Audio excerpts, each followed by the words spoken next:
Section 1. A man wants to place an order by telephone for some office stationery. Listen to the conversation between the woman and the man and answer the questions. First, you have some time to look at questions 1 to 6.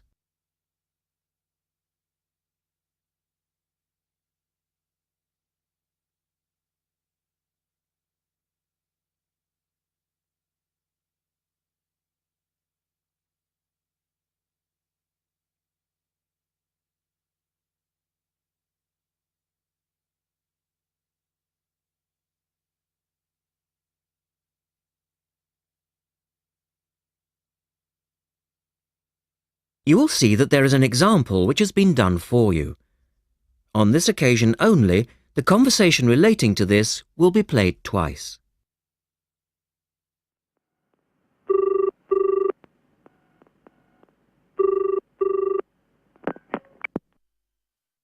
Thank you for calling Millennium Office Supplies.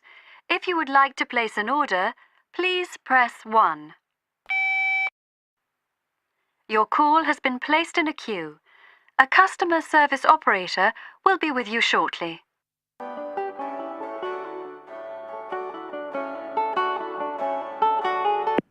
Gina speaking. How can I help you?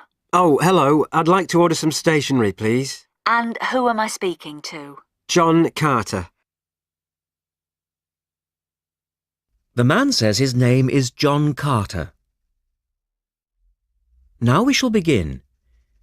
You should answer the questions as you listen because you will not hear the recording a second time.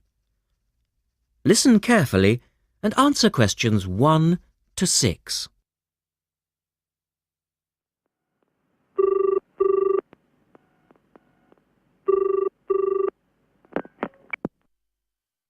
Thank you for calling Millennium Office Supplies.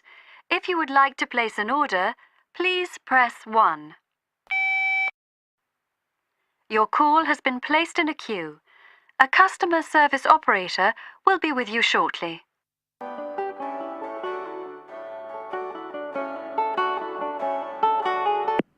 Gina speaking. How can I help you?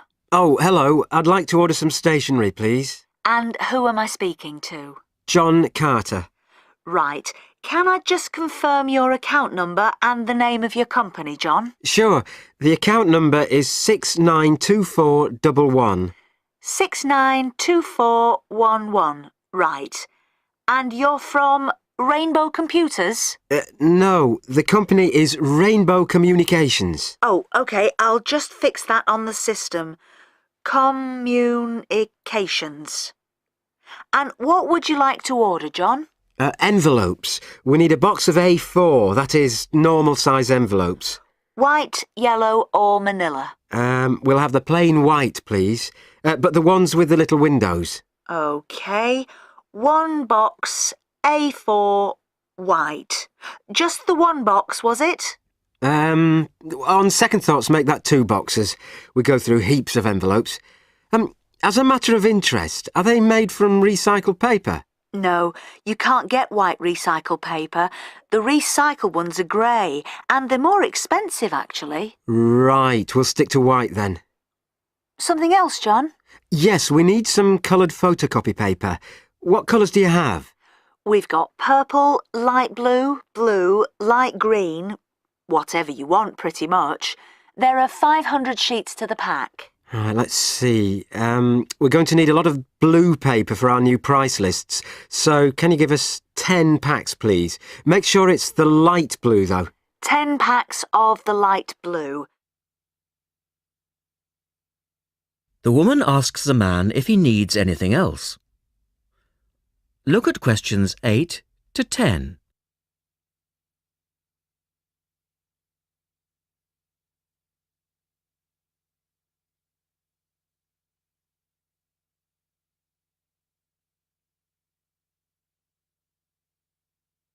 Now listen to their conversation and answer questions 8 to 10.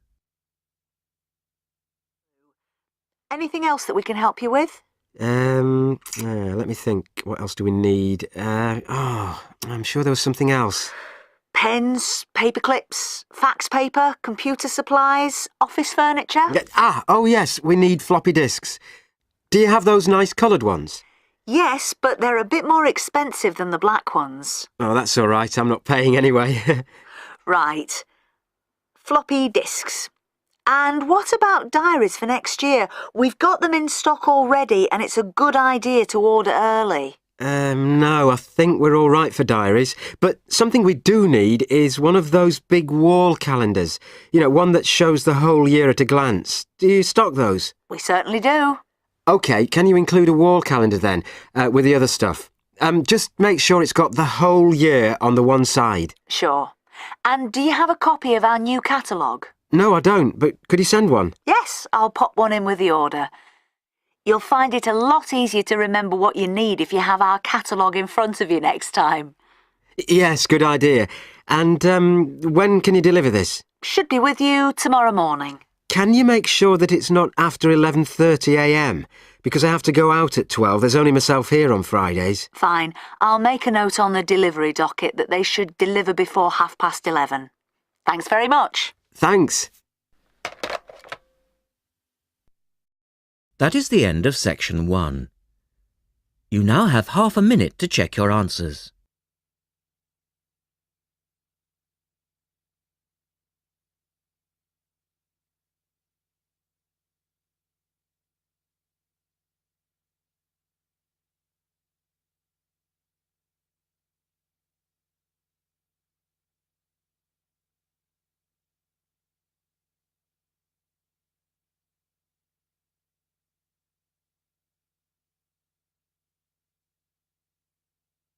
Now turn to section 2 on page 113.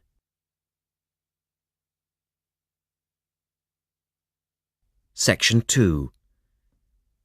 You will hear a reporter talking on the radio about an artist's exhibition. Look at questions 11 to 18.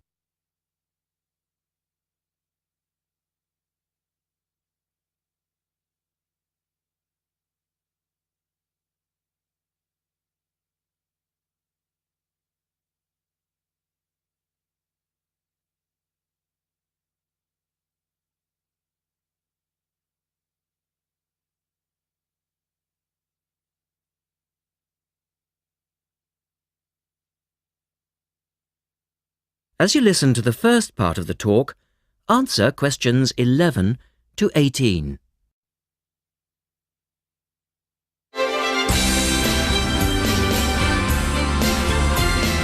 And now for some information on local events and activities. A couple of announcements for art lovers and budding artists alike. First, a new collection of artwork is going on show to the public next month in the form of an artist's exhibition. The exhibition will include many different types of art, over 100 different pieces by 58 artists from the local area. It's being held at the Royal Museum, which, for those of you who are unfamiliar with the area, is located opposite the library in West Street, right on the corner. The actual address is number 1 Queen's Park Road. It isn't difficult to find. The exhibition will run for 9 weeks and will begin on the 6th of October and continue until the 10th of December. So there's plenty of time for you to go along and have a look, and I'm sure that will be worth doing. What will you see there? Well, amongst the items on display will be some exciting pieces of modern jewellery, furniture, ceramics, metalwork and sculpture. To give you some examples, local artist Kate Main will be there to discuss her collection of pots and bowls that she has made to resemble garden vegetables. They're the sort of thing that would brighten up any dining table and range from things like yellow cabbage-shaped bowls to round tomato-shaped teapots. Prize winner Cynthia Corse will also be there to talk about her silver jewellery, all of which she produced using ideas from the rural setting of her country home. Some of her rings are quite extraordinary and have beautiful coloured stones in them. Or, if you prefer sculpture, there's plenty of that too. Take, for example, Susan Cupp's sculpture of 25 pairs of white paper shoes. It sounds easy, but believe me, it looks incredible. All of these items, along with many others, will be on sale throughout the exhibition period. As part of the exhibition, there will be a series of demonstrations called Face to Face, which will take place every Sunday afternoon during the exhibition, and these will provide an opportunity for you to meet the artists. Now look at questions 19 and 20.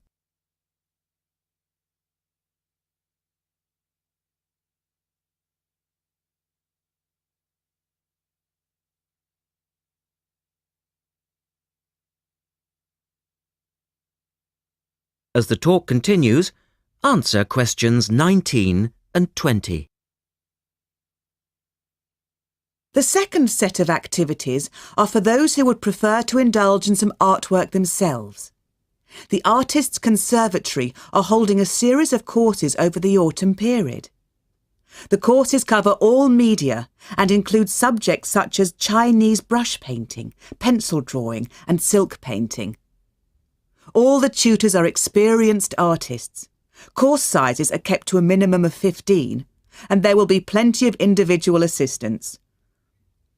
All the sessions offer excellent value for money and the opportunity to relax in a delightful rural setting. Fees are very reasonable and include the use of an excellent studio and access to the art shop, which you will find sells everything from paper to CDs.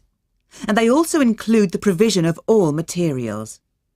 For more information on dates, cost and availability, you should get in touch with the programme coordinator on 4592 839 584 or go direct to the website, which you will find is...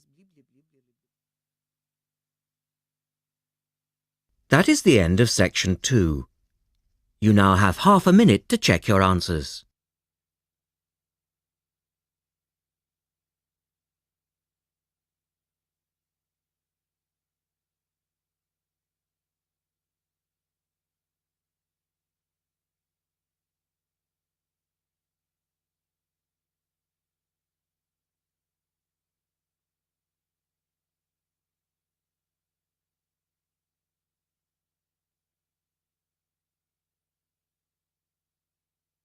Now turn to section 3 on page 114.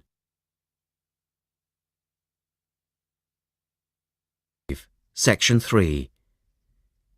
In this section, you will hear an interview with a wildlife specialist called Alison Sharp talking about bears.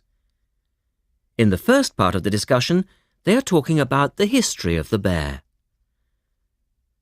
First, look at questions 21 to 23.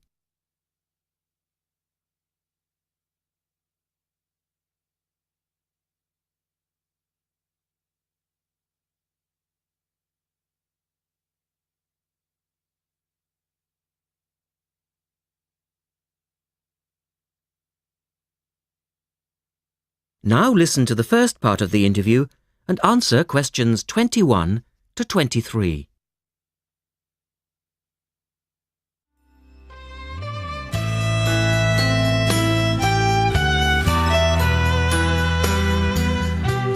Alison Sharp has spent much of her life researching bears, and in particular, bears in danger of extinction.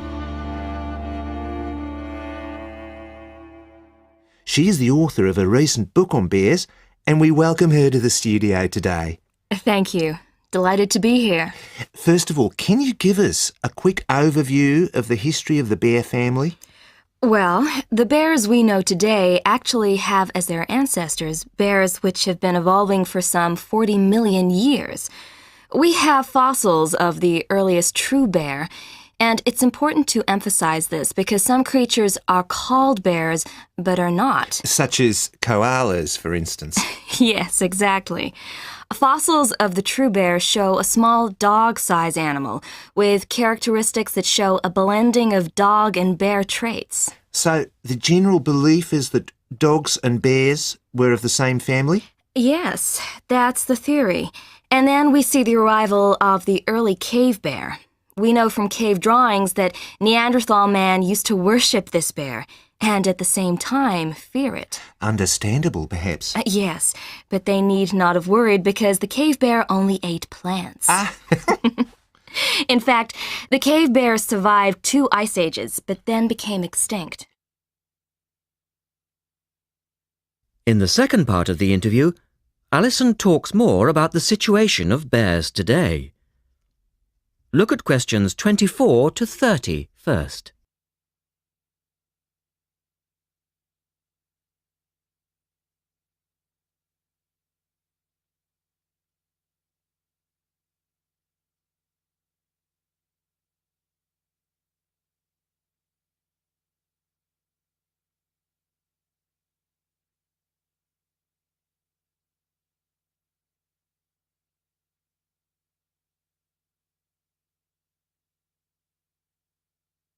Listen carefully and answer questions 24 to 30. So, how many bears can we find today? And are any of them in danger of extinction? Well, I'll answer your first question first. There are 8 species of bear in all, among them the American black bear and the brown bear, from which evolved the newest species of bear, the polar bear. So, how old is the polar bear? Oh, he's a relative newcomer, just 20,000 years old. And could you tell us a little about them? Which is the largest bear, for instance? Well, the largest bear existing today is either the polar bear or the brown bear. Right. Don't we know? Well, it depends which criteria you use. The polar bear is the heaviest. The male weighs up to 1,500 pounds, but his narrow body actually makes him look smaller than the much more robust brown bear. So, the brown bear appears the biggest. Yes. And the smallest? Well, the sun bear is the smallest of the 8 species. They only weigh between 60 and 145 pounds. That makes him a comparative junior. Yes. And then next we have the so-called giant panda. But that's a small bear too, comparatively speaking. And are all bears meat eaters? No, not at all. In fact, the giant panda is almost entirely herbivorous, living on a diet of 30 types of bamboo. Ah, yes, of course. Pandas are famous for that. And another interesting bear is the sloth bear, which eats insects, particularly termites. He can turn his mouth into a tube and suck the insects out of their nests. So, going back to my second question, are bears really in danger of extinction? Yes, indeed, they are. The sun bear in particular, as they've been hunted almost out of existence. And the habitat of the panda is also being reduced on a daily basis. Can anything be done to reduce the threat to these endangered species? I know, for instance, that it's very hard to breed bears in captivity. Yes. Well, I think that by raising people's awareness generally, we can reduce conflict between humans and animals. To stop the slaughter in parts of the world where bears are still hunted, supposedly in self-defense or to protect livestock, but often quite unnecessarily. And we can also encourage governments to preserve the natural environment of the bear, rather than allow the areas where they live to be systematically destroyed in the name of progress. Yes, of course. And in addition to these global efforts, all profits from the sale of my book will go toward the United Nations Bear Protection Program. That's wonderful. And with the news coming up, thank you for your time, Alison, and best of luck with the book. Thank you very much. That is the end of section 3. You now have half a minute to check your answers.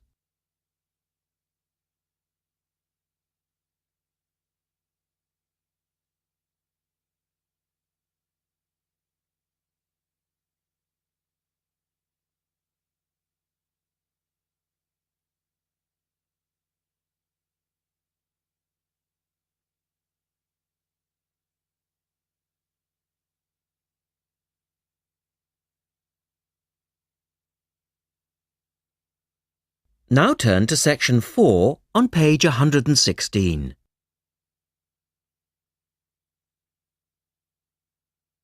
Section 4. You will hear a lecturer talking about the solar eclipse in history. First, you have some time to look at questions 31 to 36.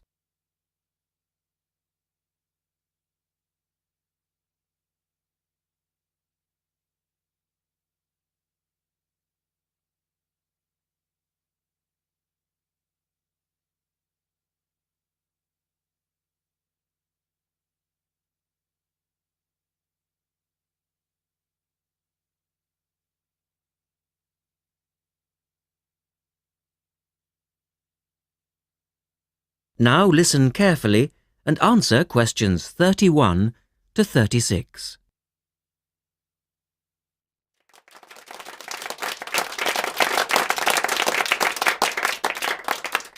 Good evening and welcome to this month's Observatory Club lecture. I'm Donald Mackey and I'm here to talk to you about the solar eclipse in history. 1,000 years ago, a total eclipse of the sun was a terrifying religious experience. But these days, an eclipse is more likely to be viewed as a tourist attraction than as a scientific or spiritual event. People will travel literally miles to be in the right place at the right time to get the best view of their eclipse. Well, what exactly causes a solar eclipse when the world goes dark for a few minutes in the middle of the day? Scientifically speaking, the dark spot itself is easy to explain. It's the shadow of the moon streaking across the Earth. This happens every year or two, each time along a different, and to all intents and purposes, a seemingly random piece of the globe.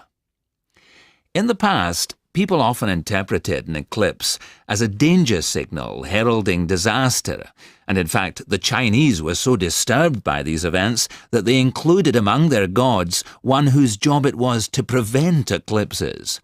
But whether or not you're superstitious or take a purely scientific view, our earthly eclipses are special in three ways. Firstly, there can be no doubt that they're very beautiful. It's as if a deep blue curtain had fallen over the daytime sky as the sun becomes a black void surrounded by the glow of its outer atmosphere. But beyond this, total eclipses possess a second, more compelling beauty in the eyes of us scientists, for they offer a unique opportunity for research. Only during an eclipse can we study the corona and other dim things that are normally lost in the sun's glare. And thirdly, they are rare. Even though an eclipse of the sun occurs somewhere on Earth every year or two, if you sit in your garden and wait, it will take 375 years on average for one to come to you. If the moon were any larger, eclipses would become a monthly bore. If it were smaller, they simply would not be possible. The ancient Babylonian priests, who spent a fair bit of time staring at the sky, had already noted that there was an 18-year pattern in their occurrence, but they didn't have the mathematics to predict an eclipse accurately. In the second part, the speaker talks about a number of scientists. Look at questions 37 to 40.